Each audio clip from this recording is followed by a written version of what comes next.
Ok. Maintenant que tu as vu les cas de crédit, comment ça se passe avec les paiements minimums, comment est-ce que les paiements minimums fonctionnent, et voilà. Maintenant, tu as besoin de savoir quelles sont les informations que tu as besoin, quelles sont les dates importantes sur une carte de crédit que tu as besoin, si tu veux te rassurer de soit payer moins d'intérêt ou vraiment zéro intérêt. Ok. Il est intéressant de comprendre que quand tu reçois ta carte de crédit, il faut te rappeler que l'intérêt que tu es en train de payer ce mois-là correspond à l'intérêt des dépenses que tu as fait le mois passé. Donc les dépenses que tu auras fait ce mois-là, les intérêts vont se payer le mois prochain.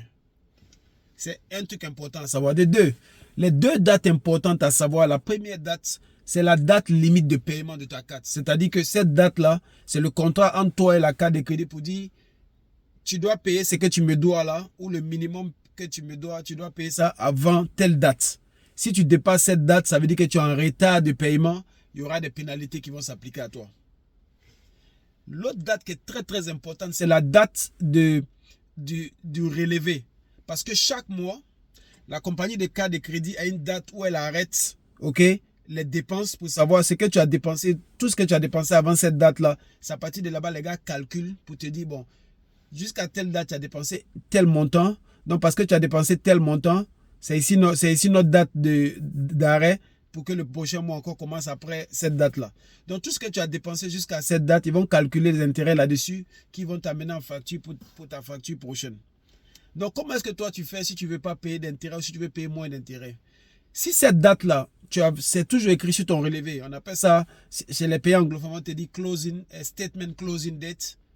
Peut-être pour les francophones, on écrit date de clôture du relevé. Donc, c'est-à-dire que c'est chaque mois, ils font ça. Donc, ils ont une période. Donc, si tu as la date là, supposons que la date c'est le 10. C'est le 10, ils vont regarder tout ce que tu as dépensé jusqu'au 10 pour savoir les intérêts à payer.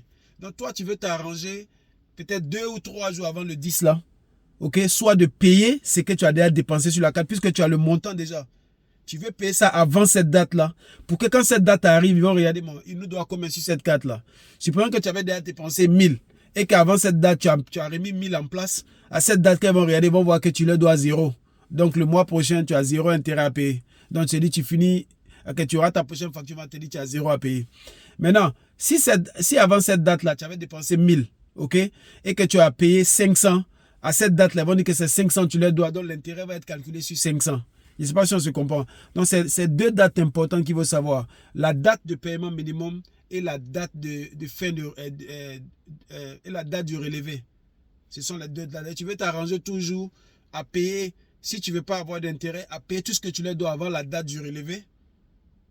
Ou si tu veux diminuer les intérêts qui vont venir sur le montant à payer, avant cette date, tu fais un paiement en avant.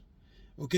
Et si tu veux réutiliser la carte, tu attends que cette date-là passe pour que tu réutilises avant même que l'autre date encore arrive, tu payes. Donc, tu es toujours en avance sur, tu vas t'en sortir. Ça va faire que tu ne vas jamais payer d'intérêt ou tu vas payer moins d'intérêt en fonction de ta stratégie.